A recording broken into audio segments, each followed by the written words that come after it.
What's up, everybody? It's Kobe Price, the Orlando Magic beat reporter for the Orlando Sentinel.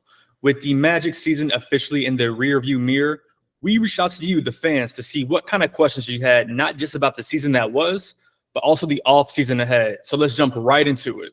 Question number one comes from Magic Cast Brazil. Can we expect the Magic to be aggressive in the offseason in terms of going after free agents? Or the front office will wait another year of development and don't make any significant moves? Yes, they're going to pay attention to the trade market, to the free agency market, see what happens. Depending on how the playoffs play out, there could be opportunities available that we aren't currently thinking about right now, depending on, maybe a player on a playoff team isn't happy with their situation, isn't happy with the result. So that's something the Magic will certainly monitor. However, everything I've heard is that they're very much prioritizing the development of their players on their roster.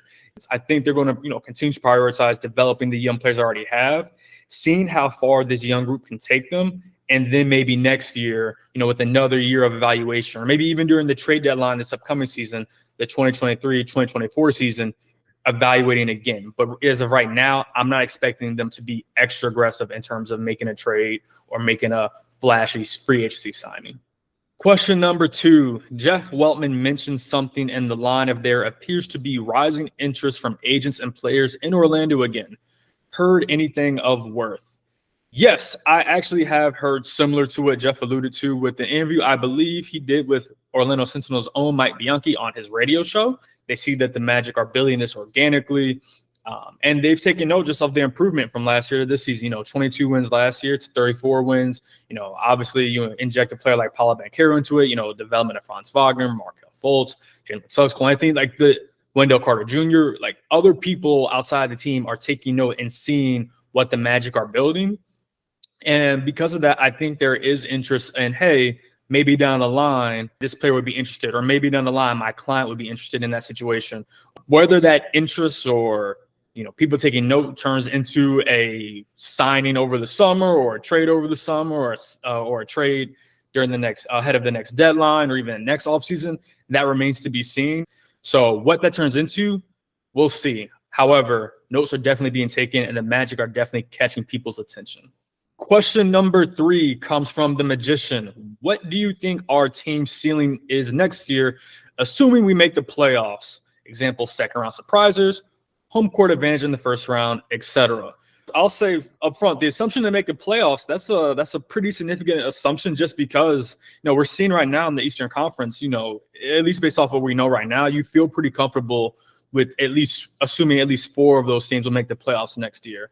Whether it's the Milwaukee Bucks, Philadelphia 76ers, Boston Celtics, and Cleveland Cavaliers.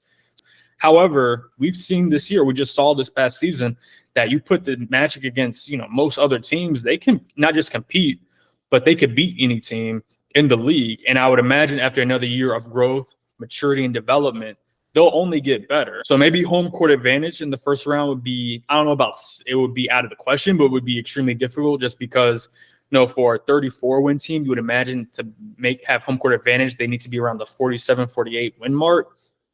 And a 14-win improvement coming off a 12-win improvement, you don't always see that on a year-to-year basis. However, based off what we've seen and based off what we believe they can be, I would say at least the floor should be a play-in team.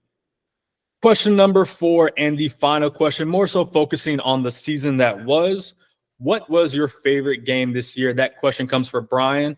I'm not sure about my favorite game, but I will speak on what was the most memorable game for me. And that was the Magic's win at TD Garden in Boston, the second one.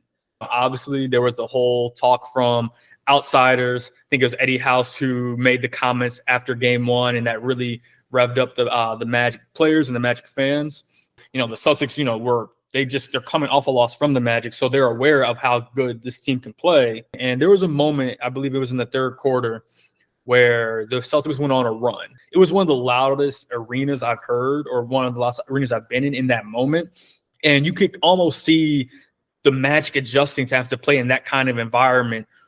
And they pulled out the win. So it was a moment, at least in that third quarter to me, where you could feel, okay, this team is learning what it takes to win these high pressure environments. They're learning what it takes to, come into an arena like TD Garden and figure out how to pull out a win against a team as good as the Celtics. So to me, that was one of the most memorable games of the season, and probably one of the more memorable games that in my sports writing career. Thanks everyone for the questions, even the ones I wasn't able to answer right now. They're all very much appreciated and were all season long. I'll be doing more Q&As as the off season progresses, so keep the questions coming.